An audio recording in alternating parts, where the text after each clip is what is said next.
Hello everyone and welcome to EduTap and all of you are welcome to this 10th lecture in our 25 lecture series। आज हम शुरू करने जा रहे हैं मॉड्यूल बी की डिस्कशन एफएम कंपोनेंट के लिए।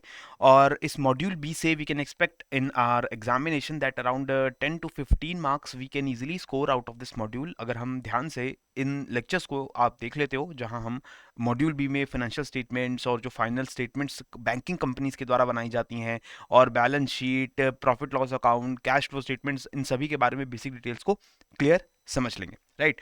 तो सबसे पहले let us share and look at the schedule of this particular week. आज हम बात कर रहे हैं about the balance sheet, trading and PNL account, adjustment entries, financial companies, financial statements, definitions और डिफरेंट टाइप्स की जो कंपनीज होती हैं, इन सभी की बात जो है आज के दिन हम लोग करने जा रहे हैं, right. In the next coming days we will be talking about the all the different financial statements as well as the final accounts of banking companies, और जो उनकी डिस्क्लोजर रिक्वायरमेंट्स होती हैं बैंक्स की, उनके बारे में भी बात होगी, राइट। तो आज हमारा मॉड्यूल बी का शुरुआत है, मॉड्यूल बी की बिगिनिंग है। So let us start. First of all let us look at this very important but very simple equation, that is balance sheet equation। ये इक्वेशन बहुत सिंपल है। क्या कहती है? that all assets in any organization or in any business they are always equal to the all liabilities। तो accounting भाषा में एक कंपनी के पास जितने टोटल एसेट्स हैं, उनकी जितनी वैल्यू है, उतनी ही वैल्यू उनकी टोटल लायबिलिटीज की भी रहती है, राइट। क्योंकि अगर आप एक समझ सकते हैं, कंपनी जो है, कंपनी जब शुरुआत होती है, कोई कंपनी शुरू की जाती है, उसका कोई पहले एग्जिस्टेंस नहीं होता। जब भी कंपनी की स्टार्ट की जाती है, उसको एक आर्टिफिशियल लीगल पर्सन की तरह बनाया जाता है। तो आप समझ सकते हैं उस कंपनी के पास जो भी एसेट आएगा, उसके बदले में उसको कहीं लायबिलिटी भी लेनी पड़ेगी, ठीक है। क्योंकि कंपनी का अपनी तरफ से कुछ नहीं है, जो भी कंपनी के पास है उसने कहीं से लिया है, और फिर उस जो भी चीजें उसने ली हैं दूसरों से, उसको यूज करके उसने अपने एसेट बनाए हैं। तो अगर फंडामेंटली आप उसको समझने की कोशिश करो, तो all assets they will always be equal to all liabilities, right. Now all liabilities का मतलब यहां पर क्या है? यहां पर all liabilities they can be divided into two different kinds. सारी लायबिलिटीज जो है वो दो तरीके की होंगी। कैसे? पहला होगा क्लेम्स ऑफ द ओनर्स और दूसरा होगा claims of the creditors. Liabilities are obviously the claims on the business, ऐसे क्लेम्स जो बिजनेस को फ्यूचर में किसी को पे करने पड़ेंगे, राइट।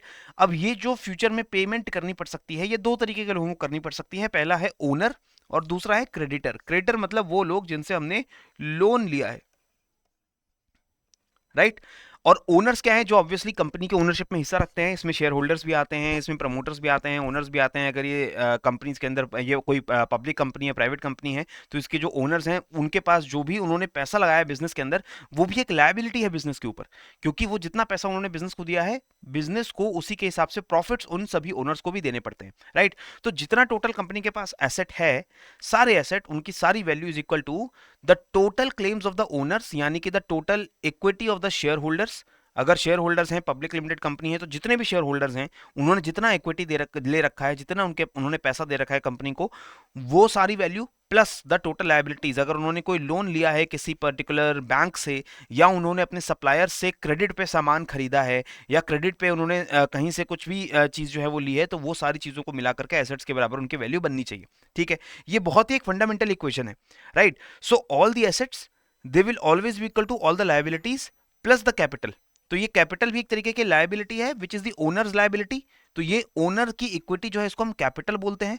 तो सारी लायबिलिटी ये वो हो गई जो हमने क्रेडिट लिया है, और ये वो लायबिलिटी हो गई जो हमने ओनर से ली है, ठीक है, ओनर से जो कैपिटल ली है, राइट। इसको हम इंटरनल और एक्सटर्नल लायबिलिटी भी कह सकते हैं। जैसे कैपिटल वो है हमारी इंटरनल लायबिलिटी है। इंटरनल लायबिलिटी क्यों बोल रहे हैं? क्योंकि ओनर्स, उनको हम कंपनी का ही पार्ट मान रहे हैं, तो ओनर्स के ऊपर ओनर्स की जो लायबिलिटी है वो इंटरनल लायबिलिटी हो गई। और जो लायबिलिटी हमारी आउटसाइडर्स के प्रति है, यानी कि जो बैंक्स, दूसरे बैंक से लोन लिया है, या हमने किसी क्रेडिटर से लोन लिया है, वो हमारी आउटसाइड या एक्सटर्नल लायबिलिटी हो गई। क्लियर हो गया आपको? तो all the assets that a company has they will always be equal to the all liabilities, whether external और इंटरनल, चाहे वो हमने किसी दूसरे से लोन लिया हो या हमने ओनर से पैसे लिए हो, ठीक है। तो एसेट्स क्या हो सकते हैं किसी भी बिजनेस के पास? जैसे कैश है, बैंक बैलेंस है, बिल्स रिसीवेबल एक एसेट होता है, यानी कि वो पैसे जो हमें फ्यूचर में किसी से रिसीव करने हैं, किसी से बिल हमने रिसीव करना है, फ्यूचर में पेमेंट रिसीव करनी है। हमारे पास फर्नीचर है, मशीनरी है, हमारे पास सामान है जिसको हम बेचना चाहते हैं, सारी चीजें हमारे एसेट हैं जिसको हम फ्यूचर में इकोनॉमिक वैल्यू डिराइव कर सकते हैं। और कैपिटल लायबिलिटीज में आपकी कैपिटल आ गई, जो पैसा हमने ओनर से लिया है। रिजर्व्स एंड सरप्लस, जो हमारे प्रॉफिट से जितना रिजर्व बच गया, जितना सरप्लस बच गया, वो भी हमारे लिए एक लायबिलिटी है, क्योंकि प्रॉफिट कंपनी का नहीं है, ये प्रॉफिट ओनर्स का है। तो वो कंपनी के पास जो प्रॉफिट है वो सारा एक लायबिलिटी है जो ओनर्स को वापस करनी पड़ेगी फ्यूचर में, ठीक है। इसी तरीके से creditors, bills payable, outstanding expenses, वो खर्चे जो अभी हमने किए नहीं है बट उनको फ्यूचर में करना पड़ेगा, फ्यूचर में पे करना पड़ेगा, एंड ओवरड्राफ्ट जो हमने बैंक से ओवरड्राफ्ट लिया है, लोन लिया है। So all these liabilities they are always equal to the assets.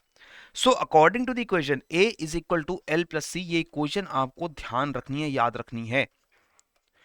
जब भी इस इक्वेशन में हम बेसिक मैथमेटिक्स को भी अगर समझते हैं, हमें पता है कि अगर एसेट्स को बढ़ना है, अगर एसेट को बढ़ाना है तो लायबिलिटी को बढ़ाना पड़ेगा या फिर कैपिटल को बढ़ाना पड़ेगा।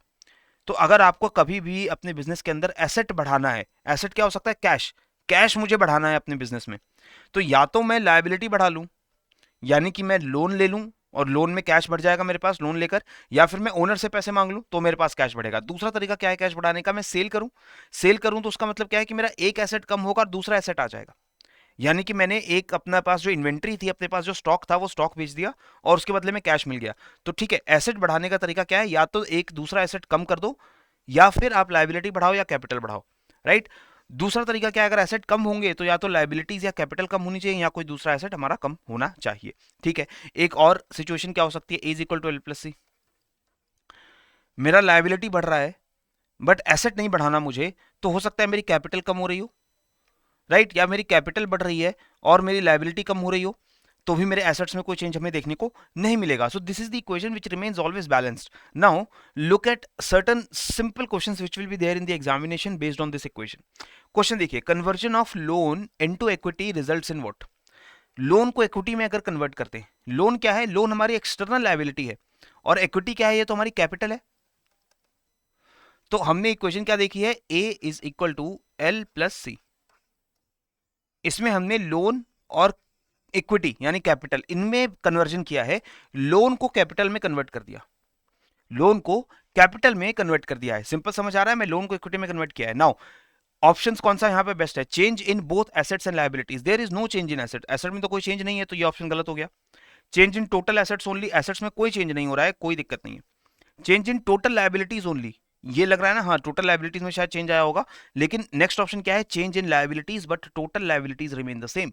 लायबिलिटीज में चेंज हुआ है, आपकी एक्सटर्नल लायबिलिटी कम हो गई है और इंटरनल लायबिलिटी बढ़ गई है, लोन कम हो गया है, इक्विटी बढ़ गया है, asset remain same, the total liabilities internal plus external they remain the same, therefore the total liabilities remain the same but the liabilities में changes happening। तो correct answer will be option number D, very simple। next question देखिए, purchase of fixed assets on credit results in what। fixed assets have been purchased on credit, so again let us look at the equation, A is equal to L plus C। Asset जो है purchase किया है यानी कि asset is increasing, asset is increasing, that means either external liability or the internal liability has to increase, right, but it has been purchased on credit, that means कि capital में कोई change नहीं है। हमने जहां जिस शॉपकीपर से वो एसेट खरीदा है, जिस ओनर से सेलर से वो एसेट खरीदा है, हमने उससे क्रेडिट पे खरीदा है, उस ओनर को हमें फ्यूचर में पैसे पे करने पड़ेंगे, तो हमारी एक्सटर्नल लायबिलिटी इंक्रीज हो गई है, right. So what is happening, change in total assets only, assets में तो चेंज है, बिल्कुल सही बात है, लेकिन लायबिलिटीज में भी चेंज है, राइट, तो ये हमारा ऑप्शन गलत हो जाएगा। Next is change in both assets and liabilities, yes this is the correct option. बाकी ऑप्शंस भी देख लेते हैं, change in total liabilities only, no there is change in assets also, change in liabilities but total liabilities remain the same, no total liabilities are not same, additional liabilities being created, right, तो correct answer will be option number B, change in both assets and liabilities, right. Now repayment of loan results in what, loan repayment कर दिया है, इससे क्या result आएगा। Now again a is equal to L plus c, loan has been repaid, that means वो हमारा loan जो external liability था वो खत्म हो गया, एक्सटर्नल लायबिलिटी मेरी कम हो गई। अगर एक्सटर्नल लायबिलिटी कम हुई है तो अब इस इक्वेशन को बैलेंस करने के लिए या तो हमें एसेट को कम करना पड़ेगा या हमें जो इंटरनल इक्विटी है, इंटरनल जो लायबिलिटी है उसको बढ़ाना पड़ेगा, तब मेरी इक्वेशन बैलेंस होगी। लेकिन मुझे क्या पता है जब मैंने लोन रीपे करना है, how will I repay the loan, loan repayment basically means that I am paying cash to the person I have taken loan from. So basically मेरी लायबिलिटी एक्सटर्नल कम हो रही है लेकिन मेरा एसेट भी कम हो रहा है, मेरे पास जो कैश था वो कैश भी कम हो रहा है, ठीक है। सो change in both assets and liabilities. Yes, there is change in assets also and liabilities also. Both are declining. Asset is also declining and liabilities are also declining. Change in total assets only is wrong. Change in total liabilities is wrong. Change in liability but total liability remain the same. This is also wrong because liability overall has decreased. Correct answer will be option number A. Change in both assets and liabilities. Right. Next question देखिए. Sale of goods on credit results in what? Goods have been sold on credit. A is equal to L plus C. अब इस transaction के अंदर हमने cell की है. किसकी cell की है? गुड्स की. गुड्स हमारे लिए क्या होते हैं? गुड्स हमारे लिए एसेट होते हैं. तो हमने एसेट तो बेच दिए, तो एसेट मेरे पास कम हो गया. Now either to remain to keep this equation balanced, या तो मुझे एक्सटर्नल लायबिलिटी कम करना पड़ेगा, या मुझे इंटरनल लायबिलिटी कम करना पड़ेगा, या मुझे कोई दूसरा एसेट बढ़ाना पड़ेगा. Now what is happening? I have sold the goods but this is on credit. Credit means मैंने bills receivable मेरे बढ़ गए होंगे. मुझे फ्यूचर में जिस पर्सन को मैंने कस्टमर को सेल किया है उससे मुझे पैसा मिलेगा, और उस वो पर्सन को मैंने जो लोन दिया वो क्या है मेरे लिए? वो मेरे लिए एसेट है. ये कोई लायबिलिटी नहीं है मेरे ऊपर. This is an asset. तो my one asset is decreasing and my another asset is increasing. Right. So change in both assets and liabilities? No, there is no change in liabilities, so this is wrong. Change in total assets only, change in total liabilities only, change in assets but total assets remain the same. Yes, the change in asset is there but total assets remain the same. मेरे total assets में कोई change नहीं है. मैंने जितना सामान बेचा उसी के बराबर का asset भी मेरा create हो गया. तो मैंने आंसर क्या बनाया? Option number D, change in assets but total assets remain the same. Very simple equation. Very simply you can answer these kinds of questions when they are in your exam. Now using this particular concept कि जितना asset होगा उतनी ही liabilities total होंगी, तो उसके basis पर हम आगे बढ़ते हैं और बात करते हैं फाइनल अकाउंट्स की. अभी तक हमने देख लिया है कि अकाउंटिंग के सब्जेक्ट में जो हम पूरे अकाउंटिंग पीरियड के अंदर ट्रांजैक्शंस को रिकॉर्ड करते हैं, उसका सारा जो समराइजेशन है, सारी जो उसका फाइनल रिजल्ट है, वो eight the end of the accounting period हमें पता चलता है. और वो कैसे पता चलता है? By releasing certain financial statements. These financial statements are basically the documents which shows you a company's financial position after the accounting period. पूरा अकाउंटिंग पीरियड खत्म होने के बाद जो मेजर अकाउंटिंग पीरियड के बाद रिलीज होने वाली स्टेटमेंट्स हैं, they are balance sheet, income statement, cash flow statement और कुछ दूसरे डॉक्यूमेंट्स होते हैं जो according to the banking regulation act या according to the companies act 2013 companies को और बैंकिंग कंपनीज को at the end of the accounting period release करने पड़ते हैं पब्लिक के लिए. ठीक है. इसमें इन सभी फाइनेंशियल स्टेटमेंट्स के बारे में हम एक एक करके बात जरूर करेंगे आगे आने वाले लेक्चर्स में भी. We will be talking about balance sheet, income statement and cash flow statement. But today we will be talking about the process that we have in order to prepare these financial statements. Simple सा process है. पहला चीज हम क्या होगा, हम पूरे साल ट्रांजैक्शंस को रिकॉर्ड करते रहते हैं, हमें पता है. हम जर्नल एंट्री बनाते रहते हैं, उन जर्नल एंट्रीज को लेजर अकाउंट्स में डालते रहते हैं. तो मेरे जितने भी अकाउंट्स हैं, मेरा सेल्स अकाउंट है, कैश अकाउंट है, परचेज अकाउंट है, फर्नीचर अकाउंट है, कैपिटल अकाउंट है, all these accounts all over the year in accounts के अंदर एंट्रीज जाती रहती हैं. जब अकाउंटिंग पीरियड का एंड होता है तब हम ट्रायल बैलेंस प्रिपेयर करते हैं. क्यों प्रिपेयर करते हैं हमने इसको भी देखा है. In order to check the mathematical accuracy of the accounts. मेरे अकाउंट सारे सही से बने हुए हैं, सारा डेबिट जितना है टोटल उतना ही क्रेडिट आ रहा है नहीं आ रहा है, ये एक्यूरेसी चेक करने के लिए मैं ट्रायल बैलेंस बना लेता हूं. ठीक है. ट्रायल बैलेंस बनाने का एक फायदा मुझे और क्या होता है, अरिथमेटिक एक्यूरेसी तो चेक हो गई, इसके बाद लेजर अकाउंट्स के बैलेंसेस भी मेरे पास सारे सामने आ जाते हैं. बिकॉज ट्रायल बैलेंस में what we do, we take out the credit और debit, whatever balance is there in any account we take out that balance. Right. तो उस अकाउंट का final balance at the end of the accounting period कितना बन रहा है, वही चीज मुझे पता चलती है ट्रायल बैलेंस से. और ये जो ट्रायल बैलेंस है ये अपने आप में एक फाइनेंशियल स्टेटमेंट नहीं है. This is not a final financial statement. ये trial balance it is not released to the public. This trial balance is meant for our internal use. हम इंटरनली ट्रायल बैलेंस बनाते हैं, अपने अकाउंट सारे check हैं, सही हैं, वो देख लेते हैं, and after that we use the trial balance to get the balances of all the ledger accounts. Cash account में कितना बैलेंस है, क्रेडिट अकाउंट कैपिटल अकाउंट में कितना बैलेंस है, सेल्स अकाउंट में कितना बैलेंस है, यानी कितनी सेल्स हुई है, ये सारी चीज हमें हर अकाउंट का जो बैलेंस है ट्रायल बैलेंस से पता चलेगा.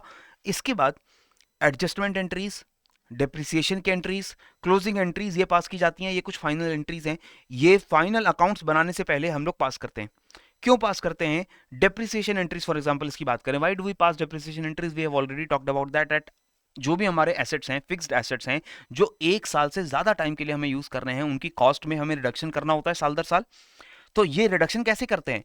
क्या हम किसी को कुछ पैसे देते हैं? नहीं, हम अकाउंटिंग एंट्री पास करते हैं ना। हम अकाउंटिंग एंट्री पास करके एसेट की वैल्यू में डिक्लाइन कर देते हैं और एक डेप्रिसिएशन अकाउंट ओपन करके उसमें खर्चा दिखा देते हैं कि हमने खर्चा किया है। हालांकि हमने कैश पेमेंट नहीं किया किसी को, लेकिन हमें खर्चा दिखा देते हैं। तो ये जो खर्चा किया डेप्रिसिएशन का, इसको हर एसेट अकाउंट में ये पोस्ट करना पड़ेगा कि इस एसेट अकाउंट की वैल्यू कम हो गई। तो ये हम फाइनल करेंगे जब पूरा अकाउंटिंग पीरियड हमारा एंड हो जाएगा। ठीक है, उसके बाद हमें एडजस्टमेंट एंट्रीज पास करनी पड़ती हैं। These entries are usually passed to follow the principle of accrual. Accrual के प्रिंसिपल की हमने ऑलरेडी बात की है कि कुछ ऐसे खर्चे, कुछ ऐसी इनकम जो अभी आउटस्टैंडिंग है और नेक्स्ट अकाउंटिंग पीरियड में करेंगे, लेकिन उसका रिजल्ट इस अकाउंटिंग पीरियड में आना चाहिए। या कुछ ऐसे खर्चे या कुछ ऐसे इनकम जिसको हमने इस अकाउंटिंग पीरियड में रिकॉर्ड कर लिया, लेकिन उसका इफेक्ट नेक्स्ट अकाउंटिंग पीरियड में आना चाहिए। तो इन एंट्रीज को एडजस्ट करने के लिए हम एडजस्टमेंट एंट्रीज भी पास करते हैं। कैसे पास होती हैं अभी हम उसको चेक करेंगे। ठीक है, ये सारी एंट्रीज पास हो जाने के बाद हम क्लोजिंग एंट्रीज पास करते हैं। These closing entries are basically passed on to transfer the balances of all the accounts into the final statements। जितने अकाउंट्स थे उनके फाइनल स्टेटमेंट्स को में ट्रांसफर करने के लिए हम क्लोजिंग एंट्री पास करते हैं। और क्लोजिंग एंट्री का मतलब है कि अब हमारा ये अकाउंट इस साल के लिए बंद हो गया, अब नेक्स्ट ईयर के लिए अकाउंट हम ओपन करेंगे। क्लियर? तो क्लोजिंग एंट्रीज में जैसे हमारे जितने भी नॉमिनल अकाउंट हैं, यानी कि जो भी खर्चे या इनकम के अकाउंट है, all the expenditure and income accounts they are transfer to the income statement और प्रॉफिट एंड लॉस स्टेटमेंट। जितने भी हमारे एसेट अकाउंट्स है, रियल अकाउंट्स है, उनका जितना बैलेंस है they will be passed on to the balance sheet. Right? जितने भी पर्सनल अकाउंट्स हैं उसमें जो भी लायबिलिटी अगर बची हुई है वो सारी liability will also pass on to the balance sheet. Right? So सारे अकाउंट्स का बैलेंस कहीं ना कहीं हमारा ट्रांसफर होता है। राइट? तो इसके बाद हमारा ट्रेडिंग प्रॉफिट लॉस अकाउंट और बैलेंस शीट जो है वो फाइनली हमारी बनती है। अब एडजस्टमेंट एंट्रीज की पहले हम लोग बात कर लेते हैं। Why adjustment entries are passed? These are passed to follow the principle of accrual. Accrual basic principle क्या कहता है कि if expenses have been incurred but not paid और income is due but not received, the adjustment entries have to be passed. For example, let us take this example. Expense incur हुआ है लेकिन पे नहीं किया हमने अभी।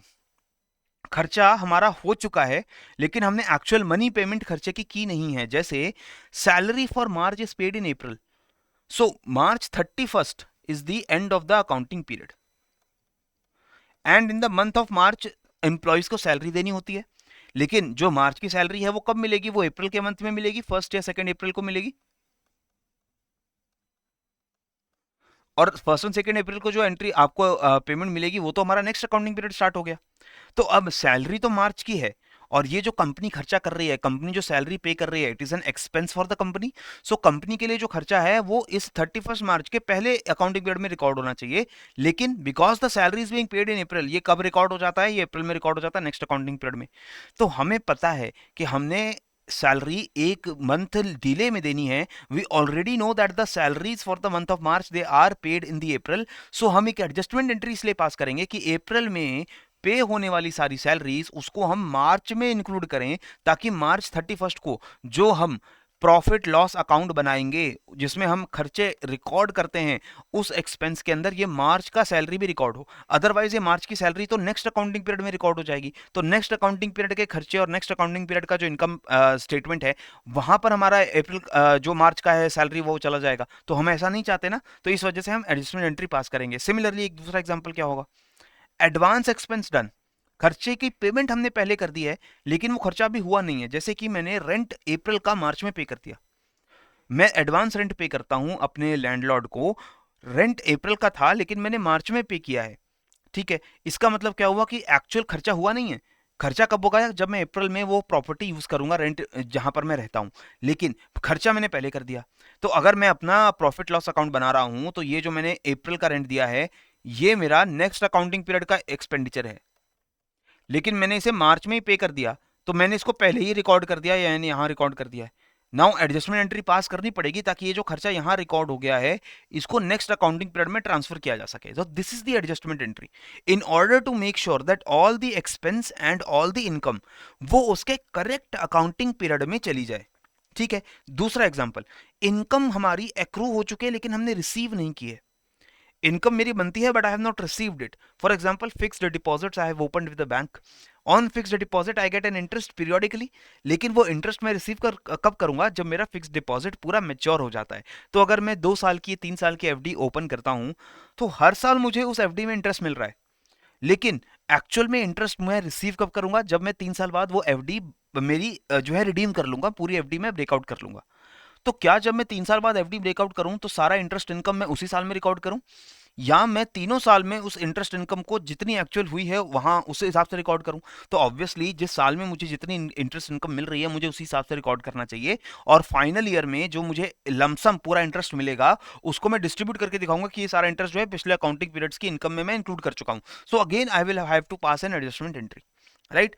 And final thing is when income is received but not accrued. Income मुझे मिल चुकी है लेकिन इनकम लेने का राइट मेरे पास नहीं था. जैसे एडवांस रेंट मिल गया. Advance rent I have received from my tenant. For the month of April, I received rent in March only. I know कि ये जो रेंट है ये मेरा अप्रैल का रेंट है, मेरे नेक्स्ट ईयर के अकाउंटिंग पीरियड की इनकम में जाना चाहिए, लेकिन मैंने करंट ईयर में इसको रिकॉर्ड कर लिया. तो again I will have to pass an adjustment entry. But how these adjustment entries are passed? How these entries are passed? Simple है कि जब भी, जैसे रेंट का एग्जाम्पल लेते हैं, मैंने rent for April I have paid in March. March में मैंने रेंट पे कर दिया. तो जब मैं रेंट पे करता हूं मैं उसे कैसे रिकॉर्ड करता हूं? मेरे लिए रेंट एक्सपेंस है तो मैं रेंट अकाउंट को डेबिट करता हूं, और कैश में रेंट पे कर रहा हूं तो मैं कैश अकाउंट को क्रेडिट कर देता हूं. और लेटेस्ट से आई हैव पेड 1000 रेंट, और इसकी नरेशन क्या है? Rent for April, right. लेकिन ये तो मार्च में रिकॉर्ड कर दिया है मैंने. अब मुझे ये जो 1000 की इनकम है, सॉरी 1000 का जो खर्चा है मेरे लिए, इस 1000 के खर्चे को मुझे नेक्स्ट अकाउंटिंग पीरियड में ट्रांसफर कर दिया, क्योंकि अप्रैल का रेंट है, मुझे नेक्स्ट अकाउंटिंग पीरियड में ट्रांसफर करना है, मैंने मार्च में ही पे कर दिया इसको. तो मैं इसे रेंट पेड इन एडवांस नाम का एक अकाउंट दूसरा ओपन कर देता हूं. Rent paid in advance.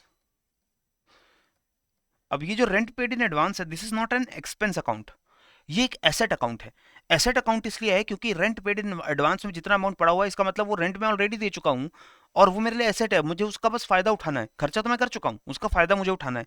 तो मैं क्या करता हूं, मैंने रेंट अकाउंट को डेबिट किया 1000 की इनकम से, मैं यहां पर rent paid in advance account को डेबिट करूंगा 1000 की इनकम से, और रेंट अकाउंट को क्रेडिट कर दूंगा 1000 की इनकम से. और मैं इसमें नरेशन क्या लिखूंगा? That rent for April was paid in advance in March. Rent for April was paid in advance in March. तो इसका मतलब क्या हुआ, जब मैं मार्च 31 को अपने total income total expenditure calculate करूंगा तो इस रेंट अकाउंट में पहले मैंने 1000 का डेबिट किया था, फिर मैंने इसी रेंट अकाउंट में 1000 का क्रेडिट कर दिया. तो मेरा जितना 1000 का खर्चा गया था उतना ही 1000 का क्रेडिट कर दिया, तो मेरा रेंट अकाउंट में वो 1000 जो है वो तो नलीफाई हो गई, वो बैलेंस आउट हो गई. तो इसका मतलब मेरी जब इनकम पूरे एक्सपेंडिचर कैलकुलेट करूंगा मैं अपने पूरे साल की, उसमें ये अप्रैल का रेंट मेरा जो है वो 1000 नहीं कैलकुलेट आएगा, राइट. अब आप कहोगे कि सर आपने कैश तो पे कर दिया 1000 रुपीज, कैश पे कर दिया है, ठीक है, वो मेरा खर्चा चला गया, कैश मेरा जो बैलेंस है वो कम दिखा रहा है, लेकिन उसके बदले में मुझे एक एसेट भी तो मिला है, मेरा एसेट क्रिएट हो गया. When ever asset rises it is debited. तो यहां पर देखो एसेट डेबिट हो रहा है, रेंट पेड इन एडवांस से डेबिट हो रहा है. और इसका मतलब क्या है कि जब नेक्स्ट ईयर में जाऊंगा, नेक्स्ट ईयर में अप्रैल का जब रेंट पे करने की बारी आएगी, क्योंकि अप्रैल का रेंट मुझे नेक्स्ट ईयर में पे करना था, मैं एक दोबारा एंट्री रिकॉर्ड करूंगा, इस एंट्री को रिवर्स कर दूंगा. इस एंट्री को रिवर्स कैसे करूंगा? मैं दोबारा रेंट अकाउंट के अंदर, अब ध्यान रखिए ये जो रेंट अकाउंट है ये नए साल का रेंट अकाउंट है जो मैंने नेक्स्ट अकाउंटिंग ईयर में दोबारा खोला है. तो इसमें मैं दोबारा लिखूंगा रेंट पेड, इसको मैं दोबारा से डेबिट करूंगा 1000, और रेंट पेड इन एडवांस इसे मैं क्रेडिट कर दूंगा बाय 1000. तो यहां पर जो मुझे कैश देना चाहिए था 1000, वो मैंने rent paid in advance account से उसको क्रेडिट करवा दिया. तो अब यहां मेरे नेक्स्ट अकाउंटिंग पीरियड में आके दोबारा से मेरे रेंट पेड अकाउंट में 1000 रुपए की एक्सपेंडिचर चली गई, खर्चा वहां चला गया, और मेरा rent paid in advance account वहां पहले डेबिट 1000 का हुआ, अब वहां क्रेडिट 1000 का हुआ, rent paid in advance account खाली हो गया, खाली हो गया. क्लियर? इस तरीके से हमारी एडजस्टमेंट एंट्रीज जो हैं वो पास की जाती हैं, राइट. नाउ क्लोजिंग एंट्रीज क्या है? क्लोजिंग एंट्रीज से हम अपने अकाउंटिंग पीरियड में जो फाइनल बैलेंस बचता है एडजस्टमेंट करने के बाद जो फाइनल बैलेंस बच रहा है उसको हम फाइनल बैलेंस शीट या प्रॉफिट लॉस के अंदर जो है हम लोग भेज देते हैं. तो जितना भी इनकम है, जितना भी एक्सपेंस है, all these accounts they are transfer to the profit and loss account, right. And they are done through a entry known as closing entry. Closing entry बहुत सिंपल सी एंट्री होती है. इसमें हम क्या करते हैं, जितने भी एक्सपेंस अकाउंट हैं they are closed by transferring to the debit side of the trading and profit loss account. जितने भी एक्सपेंसेस हैं ये, आप समझ रहे हैं, सारे एक्सपेंस जब भी किए जाते हैं तो उसमें डेबिट होता है ना। वेजेस पे की, वेजेस अकाउंट डेबिट होगा। परचेजेस किए, कुछ खरीदा, परचेज अकाउंट डेबिट होगा। कैरेज इनवर्ड्स में कुछ पे किया, कैरेज इनवर्ड्स अकाउंट डेबिट होगा। ये सारे जो एक्सपेंसेस हैं वो डेबिट होते हैं। इन सभी एक्सपेंसेस को फाइनली, इसका मतलब हुआ eight the end of the accounting period in सभी अकाउंट्स के अंदर डेबिट बैलेंस होगा, क्योंकि डेबिट डेबिट डेबिट एंट्रीज जा रही है तो डेबिट में बैलेंस आएगा, क्रेडिट बैलेंस जीरो होगा। तो हम यहां पर एक क्रेडिट एंट्री डाल देंगे। जितना टोटल डेबिट बैलेंस था उतना ही टोटल क्रेडिट एंट्री डाल देंगे, और उसके कॉरेस्पॉन्डिंग डेबिट कहां कर देंगे, ट्रेडिंग अकाउंट में। तो एंट्री क्या बनेगी, ट्रेडिंग अकाउंट को डेबिट कर दो और सारे खर्चे वाले अकाउंट जो है उनको क्रेडिट कर दो। तो बेसिकली इन खर्चों में जितना भी डेबिट बैलेंस था वो सारा डेबिट बैलेंस कहां चला गया, ट्रेडिंग अकाउंट में चला गया। ठीक है, ये trading and profit and loss account basically is a single statement. इसी को हम trading and profit loss account या ट्रेडिंग या प्रॉफिट लॉस अकाउंट सिंपली कह देते हैं। कुछ कंपनीज ट्रेडिंग और प्रॉफिट लॉस अकाउंट दोनों बनाती हैं एक ही स्टेटमेंट में, और कुछ कंपनी सिर्फ एक ही स्टेटमेंट बनाती हैं, उसको प्रॉफिट लॉस अकाउंट कहते हैं, और ट्रेडिंग अकाउंट वाली इन्फॉर्मेशन भी उसी में इंक्लूड करते हैं। ठीक है, इसी तरीके से परचेज रिटर्न, परचेज रिटर्न क्या है, जैसे हमने कुछ खरीदा था उसको वापस कर दिया, तो यानी कि हमारे परचेज रिटर्न जो थे उसको हम परचेज से माइनस कर देंगे, परचेज अकाउंट को क्रेडिट कर देंगे। मैंने 1 लाख रुपए का सामान खरीदा, 10,000 का वापस कर दिया, तो जो 10,000 का वापस किया उसको परचेज अकाउंट से हटा दो, तो परचेज अकाउंट में टोटल हम दिखा देंगे कि 90,000 का सामान हमने खरीदा। ठीक है, और ये फिर एंट्री हम आगे ट्रेडिंग या प्रॉफिट लॉस अकाउंट में ट्रांसफर कर देंगे। क्लियर। इसी तरीके से जैसे इनकम है, सारी इनकम, जितनी भी इनकम है, सेल्स में इनकम आती है वो क्या होती है, क्रेडिट होती है। तो हम फाइनली क्या करेंगे, हम सेल्स अकाउंट को डेबिट करेंगे और उसे ट्रेडिंग अकाउंट में क्रेडिट कर देंगे। तो सेल्स की जो क्रेडिट बैलेंस था वो सारा क्रेडिट बैलेंस ट्रेडिंग अकाउंट का क्रेडिट बैलेंस बन गया। ठीक है, सेल्स अकाउंट सारा क्रेडिट अकाउंट में, ट्रेडिंग अकाउंट में ट्रांसफर हो गया। ठीक है, इसी तरीके से जितने भी एक्सपेंसेस हैं, जितनी भी लॉसेस हैं, वो सारी क्रेडिट हो जाती हैं और प्रॉफिट लॉस अकाउंट डेबिट हो जाता है, और जितनी भी इनकम्स हैं, जितनी भी गेन्स है, वो सारी यहाँ डेबिट हो जाती हैं और हमारा profit and loss account credit हो जाता है। ये आपको याद रखना है। All the expenses they will be credited and profit loss account is debited. This is a closing entry of all the expense accounts. All the incomes they are debited and the profit loss account is credited. This is the closing entry of all the income accounts. Clear? Now let us talk about the different types of businesses, business structures. Bharat के अंदर ये हम आगे जो हम accounting की बात करेंगे उसमें उसको शुरू करने से पहले थोड़ा सा ज़रूरी है ये समझना कि इंडिया के अंदर किस अलग अलग तरीके के बिजनेसेस को ऑपरेट करने की परमिशंस गवर्नमेंट के द्वारा दी गई हैं। So any kind of an business organization is an organization that is engaged in production और supply of goods and services. Very simple, जो किसी भी तरीके के गुड्स एंड सर्विसेज को सप्लाई या प्रोड्यूस कर रहे हैं उसको हम एक बिजनेस ऑर्गेनाइजेशन बोल सकते हैं। It can be a sole proprietorship. Sole proprietorship is a business which is run by a single person.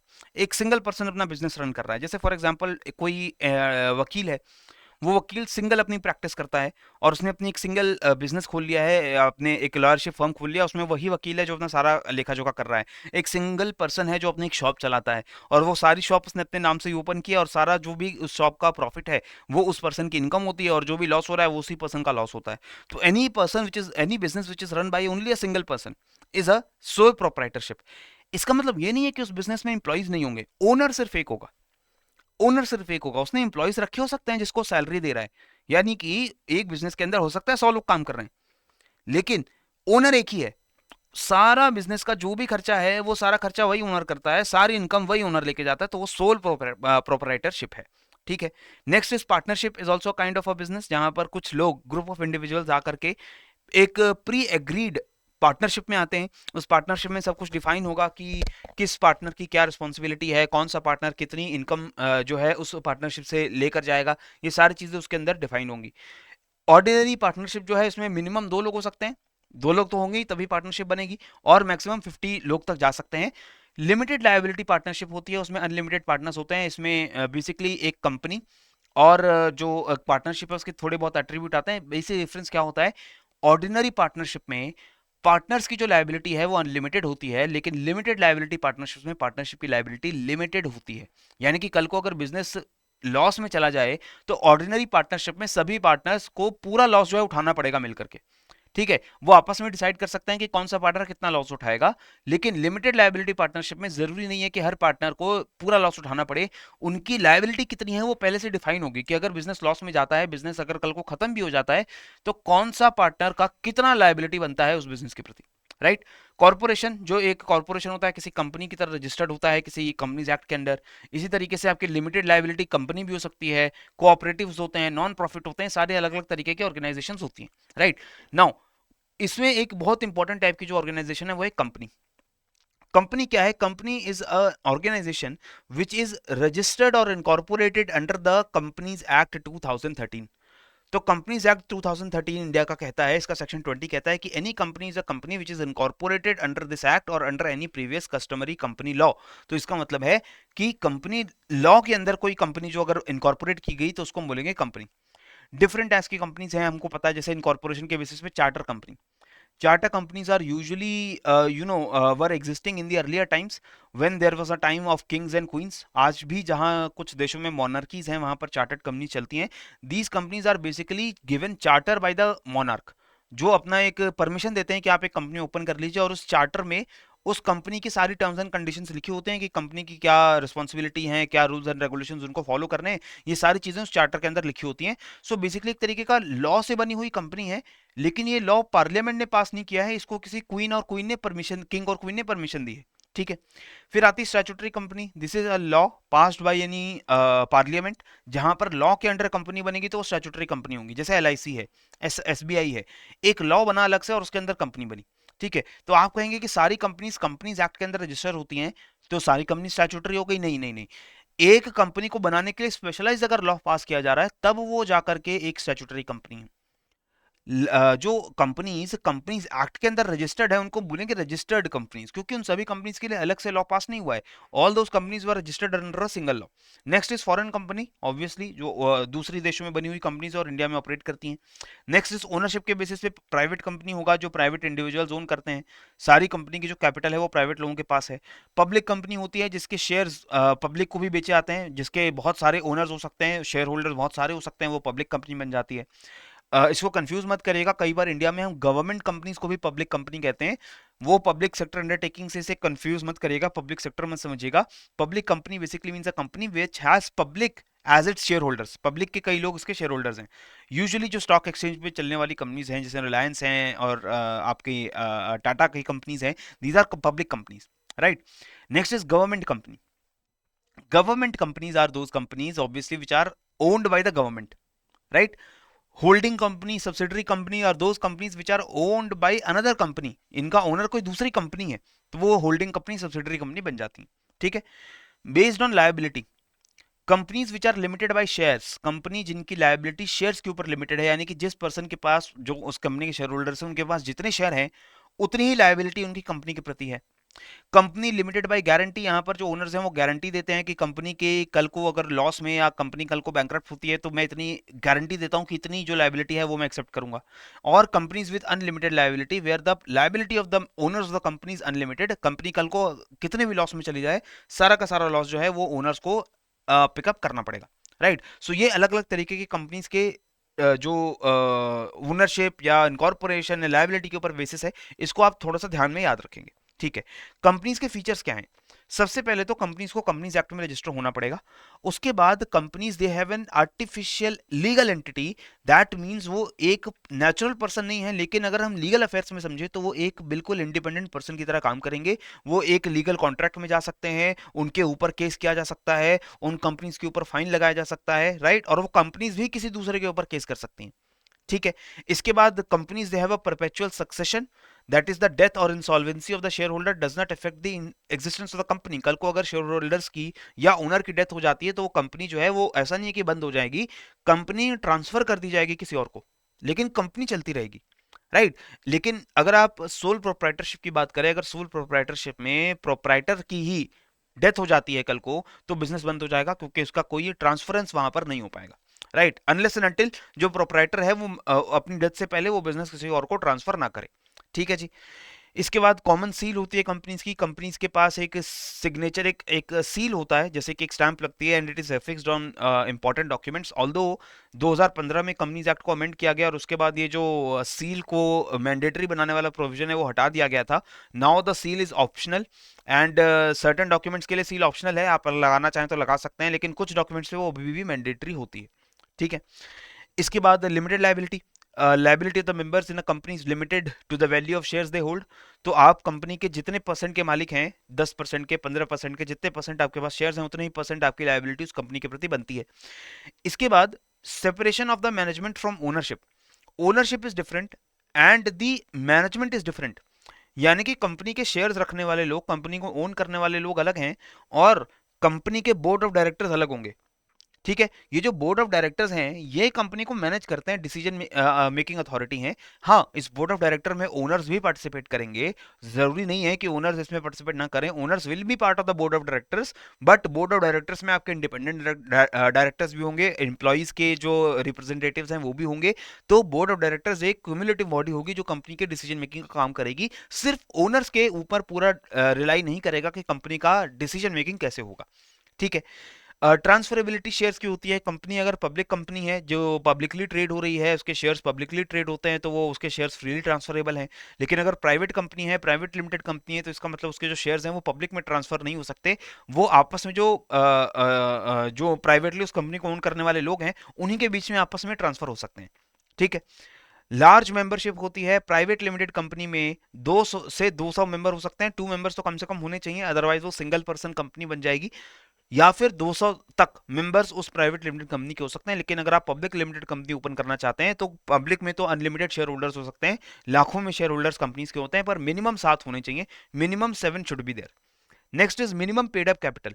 There is no requirement for a minimum paid up capital. ऐसा कोई रिक्वायरमेंट नहीं है कि company को कम से कम इतना पैसा आपको लगाना पड़ेगा अगर आप कंपनी शुरू करना चाहते हैं। कंपनी शुरू करने के लिए आप किसी भी अमाउंट से शुरू कर सकते हैं।